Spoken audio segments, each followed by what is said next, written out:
So do you spend a lot of time here with your family? Yeah. Congratulations, I hear that you're now a grandfather. Yes, I am. Twins. Oh my God. Double trouble. Two girls and the twins. And the boy is 8 months now and the twins are 5 months. At 76, André Rieu has finally opened up about something deeper than music. His love for the woman who stood beside him through it all. For decades, she stayed out of the spotlight. But she was the reason the music never stopped. What happens when the world-famous maestro reveals the truth behind every note he's ever played? Stay with us, because this isn't just a love story.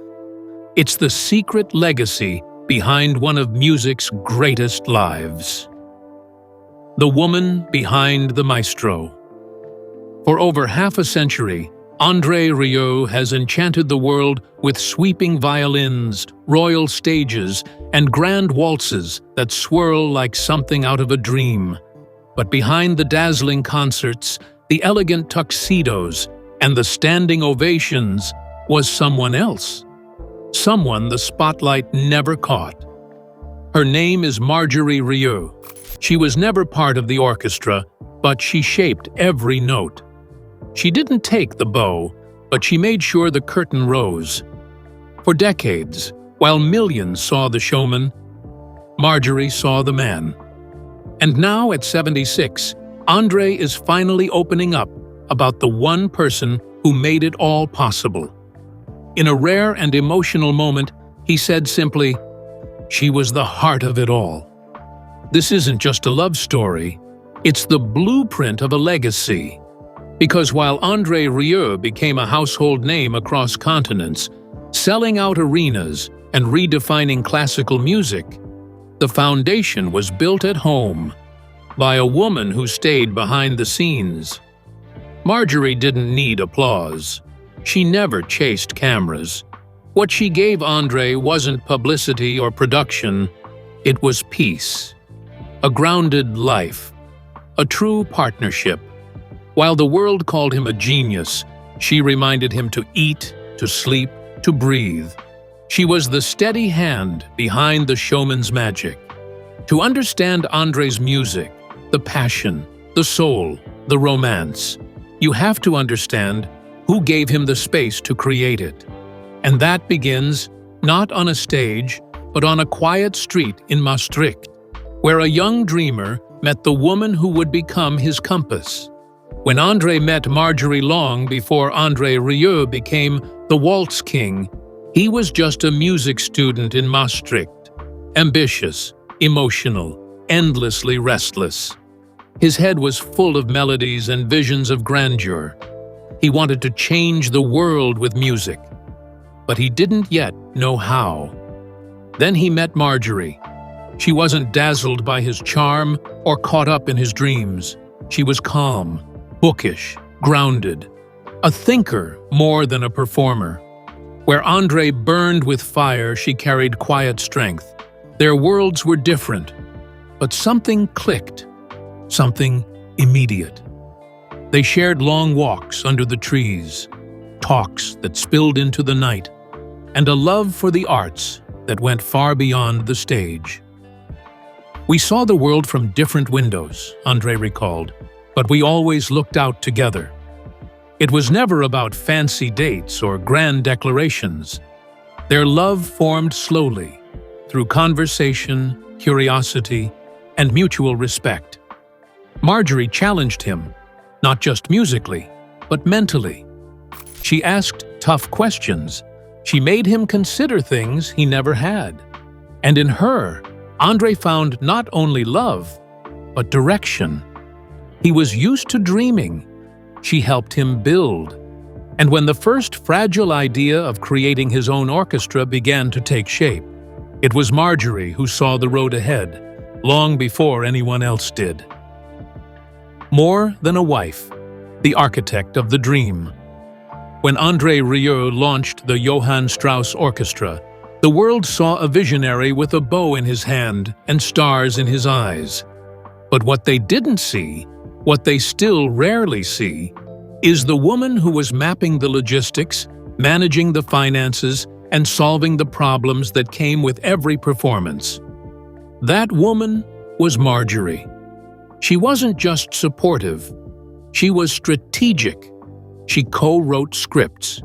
She oversaw operations. She handled crises without ever stepping onto the stage. André may have conducted the music, but Marjorie conducted the business. Without her, there would be no orchestra, André has said more than once. She didn't just believe in me, she made it possible. While André rehearsed for the perfect crescendo, Marjorie booked flights, coordinated tours, and made sure every musician had what they needed. She handled sponsors, venues, travel nightmares, and last-minute disasters, all with grace and without ever seeking praise. Their partnership was unusual, even in show business. They weren't flashy, they weren't showy, but they were united, solid, unshakable. And while fans watched André spin on stage with lights and flair, it was Marjorie who made sure the lights turned on and the stage didn't collapse. She was never looking for applause, but without her, there may have been no music to clap for. And through all of it, she stayed out of the frame. That was by choice. Private love in a public world. As André's fame grew to unimaginable heights, Marjorie did something almost no one in the industry ever does. She stayed out of the spotlight. Entire stadiums would chant his name. Cameras would chase him across countries. But she remained a mystery. That wasn't by accident. Marjorie didn't want fame. She never wanted to be part of the show. While André dazzled millions with symphonies under the stars, she stayed home, caring for their children, managing the business quietly, and protecting the little piece of life that still felt private. She preferred books to applause, André once said. She never needed to be seen to matter. She raised their 2 sons while André was often away for months at a time. She dealt with the loneliness, the stress, the heavy lifting of holding down a life built on constant travel. And she did it without complaint, without bitterness. Their love was not fed by spotlight. It was fed by letters, quiet phone calls, and the rare but precious days together at home. What they had wasn't noisy, but it was unbreakable.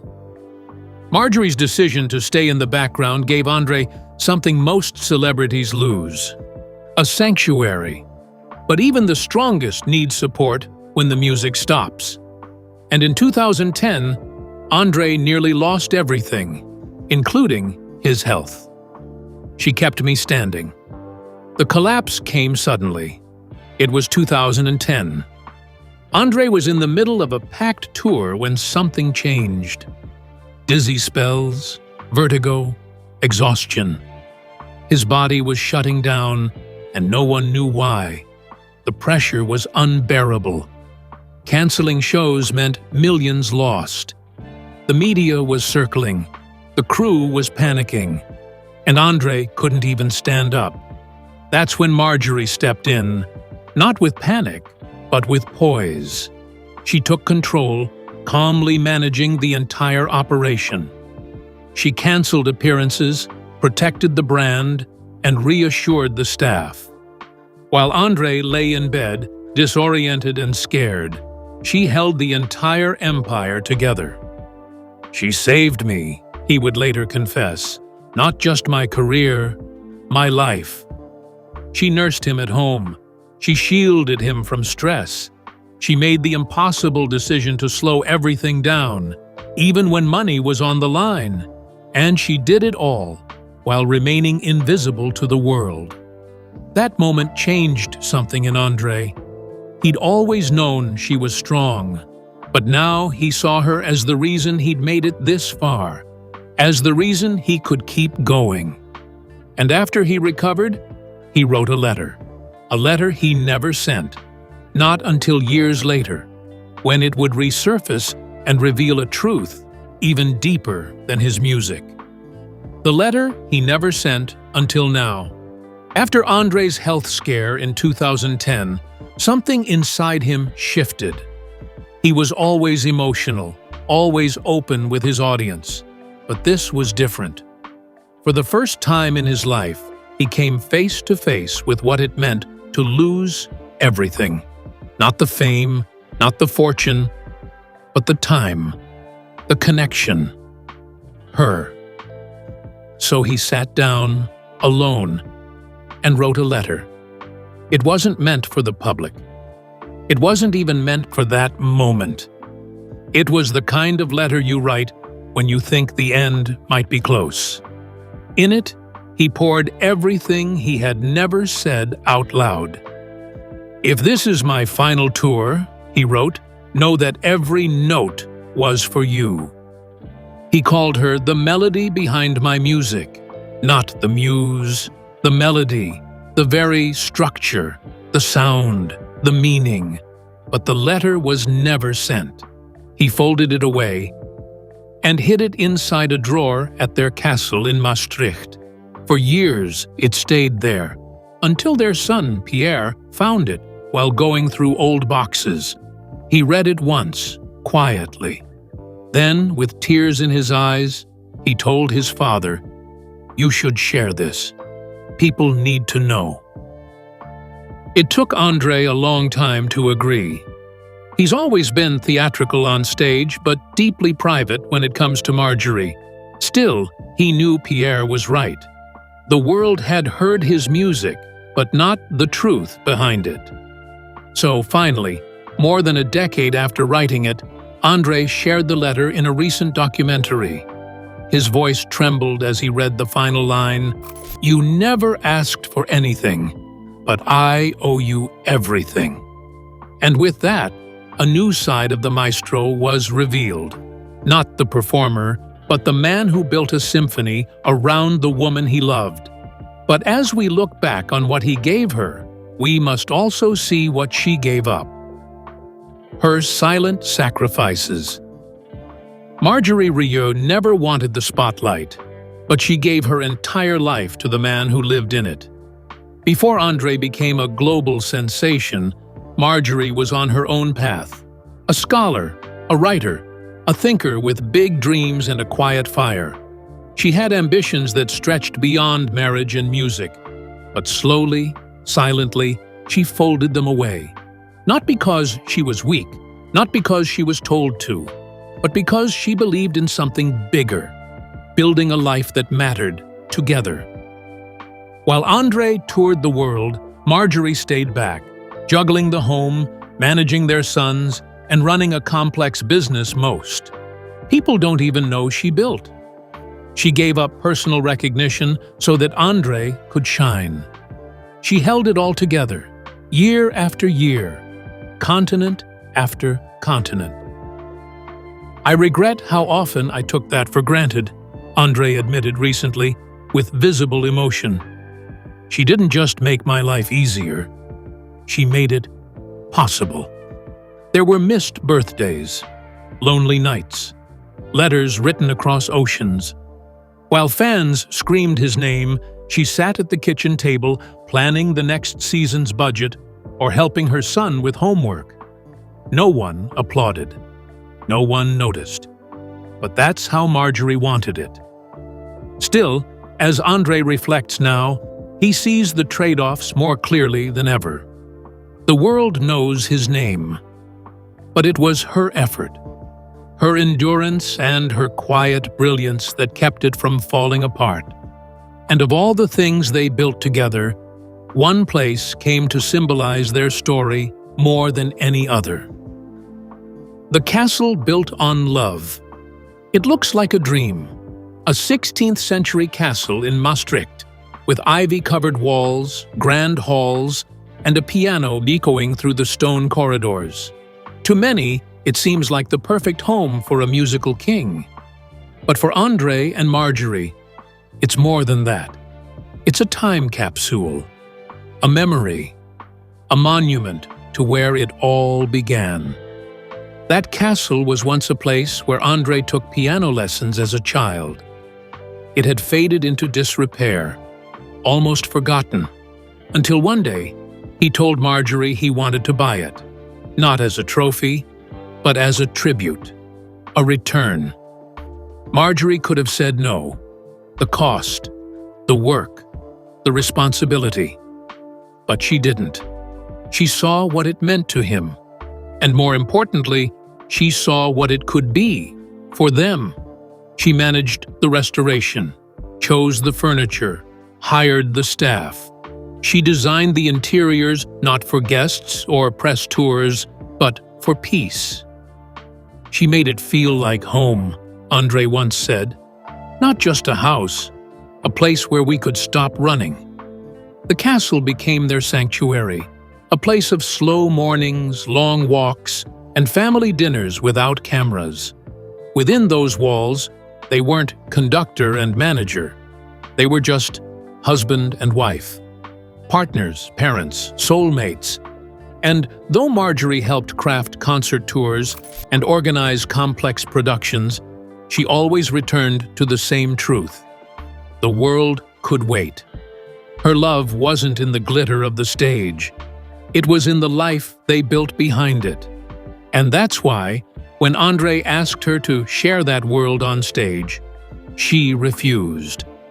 Why she said no to the stage? It would have been easy, a symbolic gesture, a standing ovation waiting to happen. All André had to do was invite Marjorie on stage. Just once. One spotlight. One bow. One moment where the world could see what he'd always known. But she said no. Not coldly, not harshly, just quietly, like everything she did. That's your world, she told him. Mine is where you return. It wasn't shyness. It was conviction. Marjorie knew who she was. She didn't need applause to validate her place in his life. She didn't need a stage to feel seen. Her pride came from watching André do what he loved, knowing she helped make it happen. André understood. He didn't push, because deep down, he admired that boundary more than anything. She never wanted credit, he once said. She just wanted me to come home. That quiet refusal spoke volumes. In a world that glorifies fame, Marjorie chose presence. In a life filled with cameras, she chose silence. And that choice created something rare. A marriage built not on public moments, but on private strength. Her decision to stay off the stage gave André the freedom to fully own it. It kept their love grounded, real, untouchable.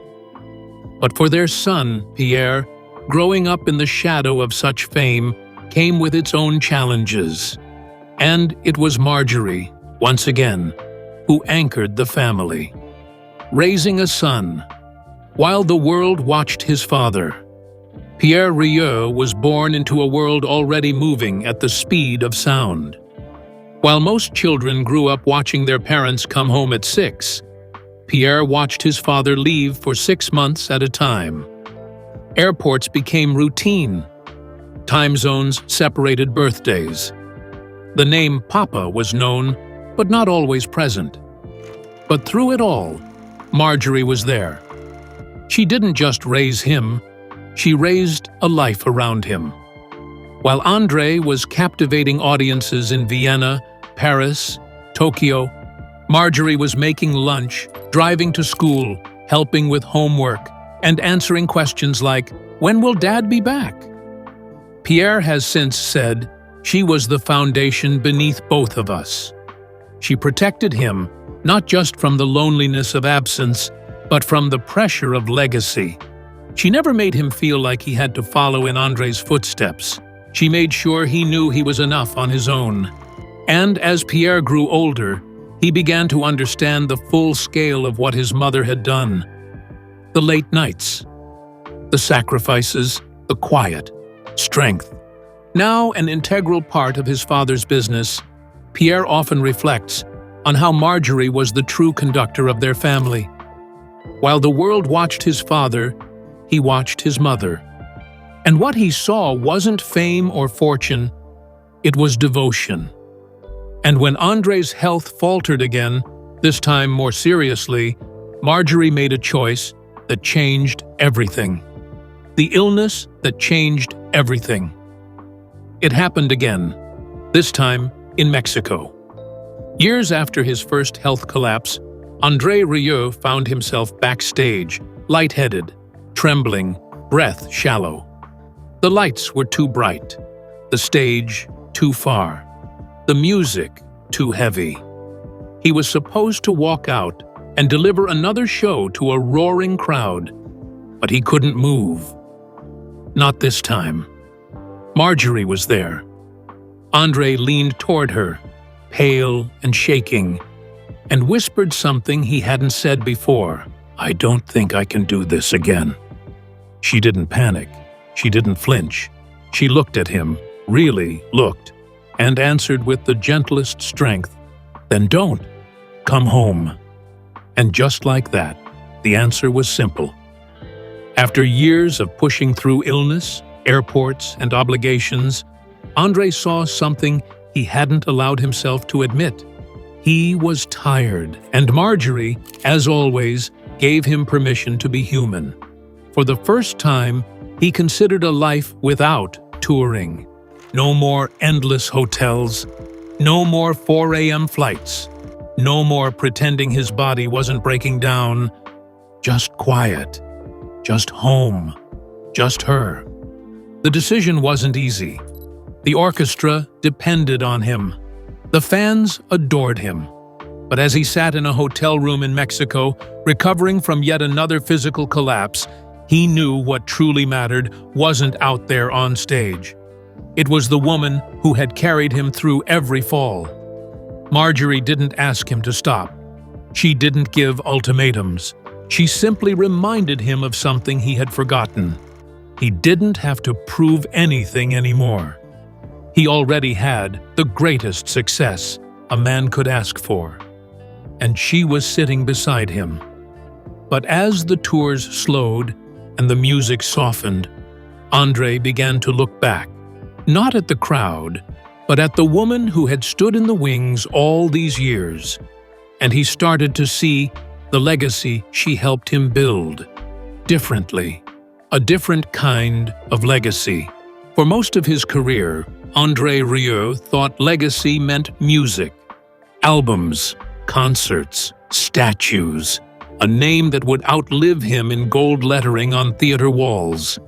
He spent decades chasing perfection in every note, building an empire that could outlast applause. But as the years passed and the spotlight dimmed, he started to understand something deeper. His real legacy was built off-stage. It was the way Marjorie managed every crisis with calm. The way she protected their privacy when the world demanded access. The way she raised 2 sons without asking for praise. She didn't just support him, she shaped the dream. She lived it, breathed it, sacrificed for it. André said recently, "I built a world, but she kept it together." Now, their story is being quietly documented. Letters, journals, behind-the-scenes photos. There's talk of a book, maybe even a film. For years, she avoided any spotlight. But now, in this season of reflection, even Marjorie agrees. The full story should be told. Not just of the waltzes, but of the woman who made them possible. As the archives come together, fans are beginning to see the truth. This wasn't a one-man show. This was a duet all along. And as André begins the most emotional tribute of his career, he's finally giving her the center stage. His way. She was the love of my life. In a rare and vulnerable interview that caught even his most devoted fans off guard, André Rieu finally said the words the world never expected to hear so plainly, so raw. "I loved her more than music." He didn't say it with flair. He didn't dress it up in metaphor or stage polish. He just said it. And for a moment, the room fell completely still. His voice cracked. His hands trembled slightly. The man who had once stood in front of symphony orchestras with unshakable precision, the maestro of rhythm, of control, let his emotions spill over, uncontrolled and unedited. He began to speak of the things that never made it to the documentaries or the press releases.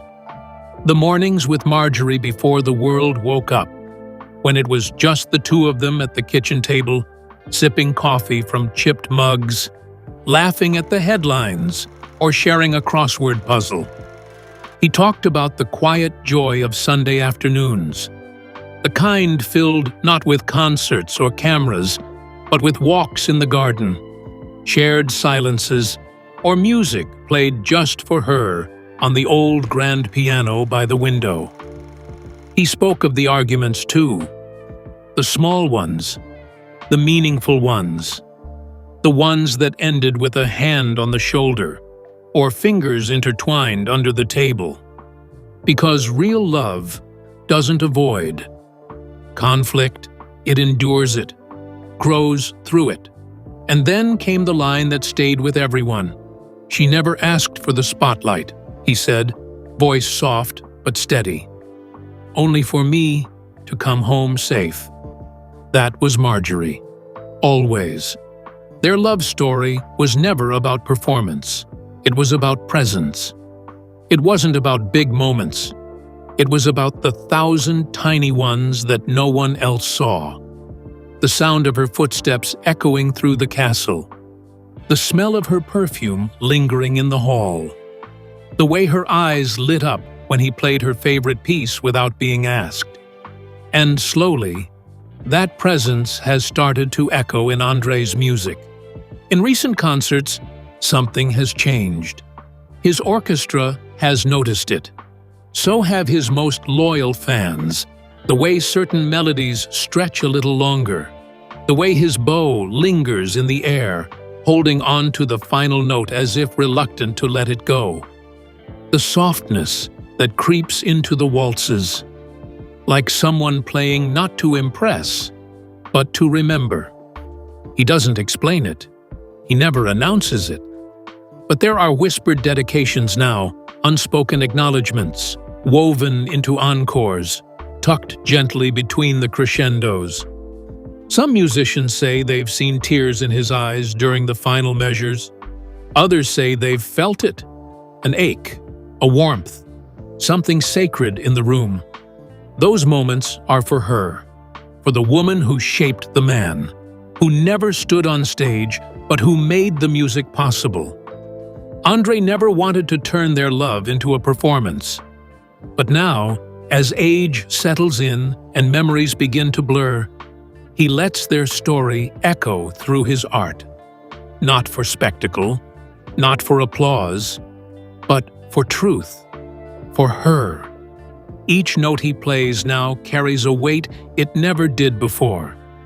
A quiet goodbye, a silent thank you. And as his fingers move slower across the strings, so does his life, changing note by note towards something more tender, more still, more honest. Because once the music defined him. Now it reminds him of the one thing he holds most dear. She was the love of my life, and she still is. Slowing the waltz for her, he still performs, but less often. The grand world tours have become fewer. The travel is lighter, the venues smaller. Not because the demand has faded, but because André has chosen something else.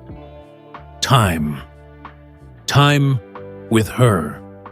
The castle in Maastricht, once a symbol of ambition, has become their retreat. Most nights now end with wine in the garden, books by the fireplace, or slow walks beneath the stars. They don't talk about set lists or schedules. They talk about life, about memories, about nothing and everything.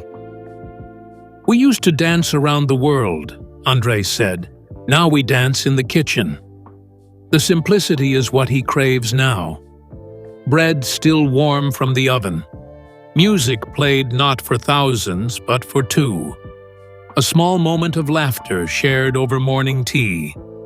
These are the concerts that matter now. He's still André Rieu, the waltz king. But these days, the waltz is softer, slower. It's not for the crowd anymore. It's for her. And as he pulls back from the noise of global fame, he steps closer to what's always been waiting for him: home. And with that, the final curtain begins to draw. Love, legacy, and the final curtain. André Rieu has filled decades with applause, but when he looks back now, he doesn't count the shows. He counts the years of a marriage that endured, that grew, that held strong. He's not done yet. Not fully. There are still concerts, still music to share. But something in him has shifted. He no longer feels the need to chase the world, because, as he's come to realize, he already caught the only thing that mattered. Every encore I played was for her, he said, with that familiar smile, now softened by time. Marjorie's story, once untold, is now slowly unfolding, not as a footnote, but as the heartbeat of his legacy. And for fans who followed him from Vienna to Sydney, from Paris to Buenos Aires, they now understand. The true masterpiece wasn't a song. It was the love that made the music possible. And when the final note fades and the curtain falls, André Rieu won't be remembered just as a virtuoso or a showman. He'll be remembered as a man who spent his life performing for the woman who made it all real. And that is the most beautiful waltz of all. So now you know the woman behind the waltz, the love behind the legend. If this story moved you, please hit like, subscribe, and let us know in the comments what moment hit you hardest. Thanks for watching. And remember, some of the greatest masterpieces are never seen, only felt.